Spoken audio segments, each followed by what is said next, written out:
अस्सलाम वालेकुम दोस्तों और साथियों, welcome to Rocks Vision infotainment. ये 499 साल कबल मसीह का ज़माना था।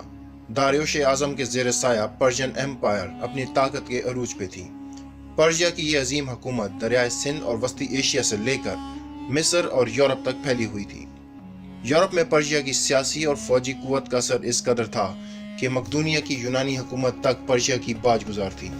दारियोश आज़म के दौरे हुकूमत के दौरान कई बगावतों ने सर उठाया, जिनमें सबसे बड़ी और तबाहकुन आयोनिया की बगावत थी। इस बगावत को एथेंस और इरिट्रिया की हुकूमतों की भरपूर मदद भी हासिल थी, जिसके बायस आयोनिया के खिलाफ फौजकशी के दौरान पर्शियन अफवाज को शदीद जानी और माली नुकसान उठाना पड़ा।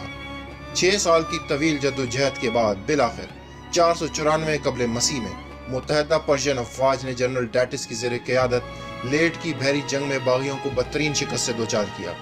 इस फतह के फौरन बाद पर्शियन अफवाज ने बगावत के मरकज माल्टस शहर का रुख किया और मुख्तसर मासरे के बाद इस शहर पर भी कब्जा कर लिया। इन पै दर पै शिकस्तों और शदीद जानी नुकसान के बायस बागियों की हिम्मत टूट गई। इस तरह आयोनिया की तवील बगावत का मुकम्मल खात्मा हो गया और आयोनिया एक बार फिर पर्शिया की अमलदारी में आ गई। इस तबाहकुन बगावत में एथेंस और इरिट्रिया के किरदार की वजह से दारियोश आज़म ने इन हुकूमतों के खिलाफ शदीद इंतकामी कार्रवाई का फैसला किया और पूरे यूनान को ज़ेरे नगी करने के लिए भरपूर फौजी तैयारी का आगाज हो गया। इस दौर में यूनान मुत्तहद नहीं था, बल्कि कई छोटी शहरी हुकूमतों में बटा हुआ था, जिनमें एथेंस और स्पार्टा को मुमताज मकाम हासिल था।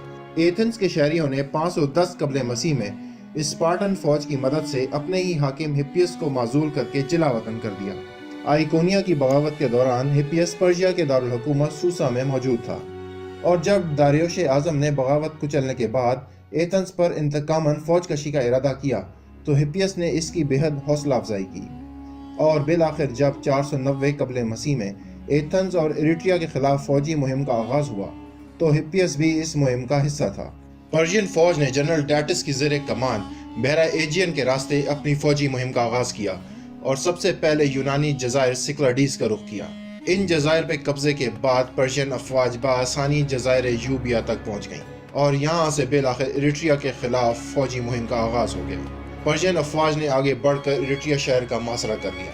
ये मुहासरा 6 दिन तक जारी रहा और आखिरकार इरिट्रिया ने भी जनरल डैटिस के सामने घुटने टेक दिए और पर्शियन अफवाज फातिहाना इरिट्रिया में दाखिल हुई और पूरे शहर को आग लगाकर तबाह कर दिया गया, जबकि इरिट्रिया की बेशतर आबादी को गुलाम बनाकर पर्शिया भेज दिया गया।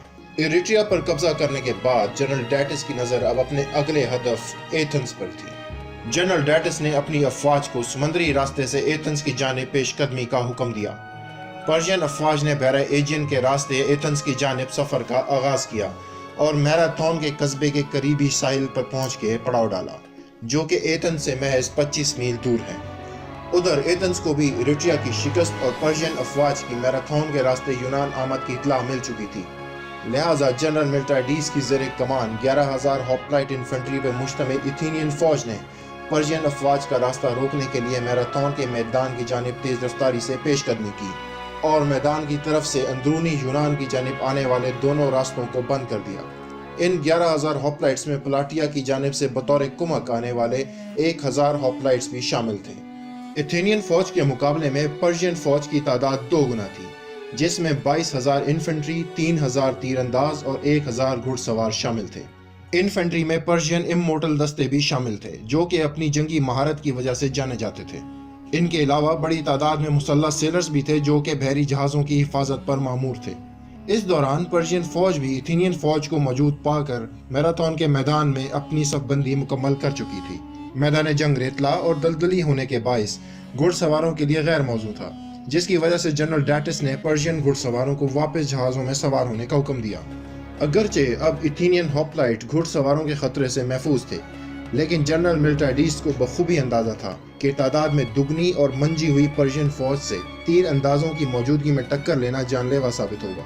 लिहाजा मिलिटारीज ने अपने रनर फायर डिप्यूटीज को स्पार्टा की जानिब फौजी इमदाद हासिल करने के लिए रवाना किया। जब फायर डिप्यूटीज 140 मील का सफ़र तय करके स्पार्टा पहुंचा तो उस वक्त स्पार्टा में एक मजहबी त्यौहार जारी था, जिसकी वजह से स्पार्टा ने त्यौहार के इख्तिताम तक फौज रवाना करने से इनकार कर दिया, जिसका मतलब था कि एथेंस को स्पार्टा की जानिब से मजीद 10 दिन तक फौजी इमदाद मिलने का इम्कान नहीं था। अब एथेनियन जनरल मिलिटाइडीज के बाद सिवाय इंतजार के और कोई चारा न था। एथेनियन फौज पर्शियन फौज के मुकाबले में ऊंचे मकाम पर तैनात थी। इसके दोनों पहलुओं पर पहाड़ी चट्टानें और दरख्त मौजूद थे, जिसके बायस लश्कर पहलुओं से होने वाले किसी भी हमले से महफूज था। दूसरी तरफ पर्शियन फौज भी किसी भी एथेनियन हमले से निपटने के लिए हमवक्त तैयार थी। दोनों लश्कर एक दूसरे से 1500 मीटर दूर आंखों में आंखें डाले तैयार खड़े थे, लेकिन 5 दिन तक दोनों फौजों ने पेशकदमी की कोशिश न की। जनरल डैटिस ने फैसला किया कि एथेनियन लश्कर को मैराथन में मसरूफ रखा जाए, जबकि रिजर्व फौज और घुड़सवार दस्तों के जरिए बराह रास्त एथेंस शहर पे हमला कर दिया जाए, जहां उस वक्त किसी किस्म की दिफाई फौज मौजूद न थी।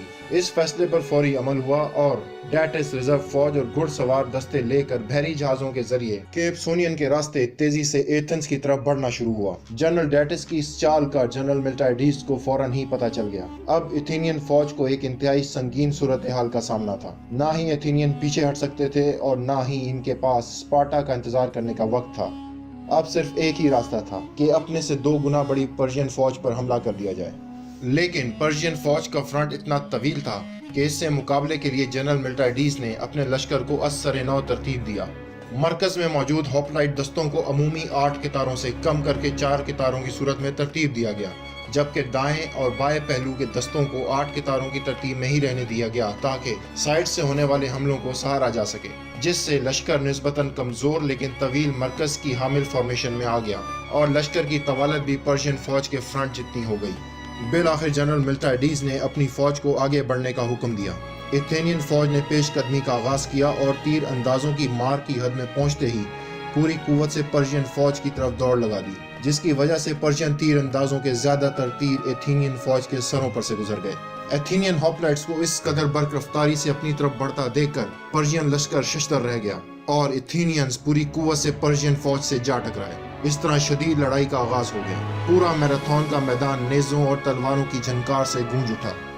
पर्शियन फौज के तजर्बाकार इमोर्टल दस्तों ने एथेनियन लश्कर के कमजोर मरकज पर भरपूर हमला किया, जिससे एथेनियन दस्तों का शदीद जानी नुकसान हुआ और दबाव के बायस एथेनियन मरकज पीछे हटना और टूटना शुरू हो गया। लेकिन एथेंस के दाएं और बाएं पहलू के दस्तों ने पर्शियन लश्कर के लाइट इन्फेंट्री पर मुश्तमिल पहलुओं पर शदीद हमला किया। पर्शियन लाइट इन्फेंट्री ज्यादा देर तक होप्लाइट्स के तवील नेज़ों की मार ना झेल पाई और शदीद जानी नुकसान उठाने के बाद पसपा होना शुरू हो गई। पर्शियन लाइट इन्फेंट्री ने हिम्मत न हारी और भरपूर जवाबी हमला किया, मगर होप्लाइट्स की चौड़ी ढालों के बायस उनका ये हमला ज्यादा कारगर साबित न हुआ और मजीद जानी नुकसान उठाने के बाद पर्शियन लश्कर के दोनों पहलू मैदान जंग से बहरी जहाजों की जानिब फरार हो गए। इस दौरान एथेनियन फौज का मरकज शदीद पर्शियन हमलों के बायस टूटने के करीब था।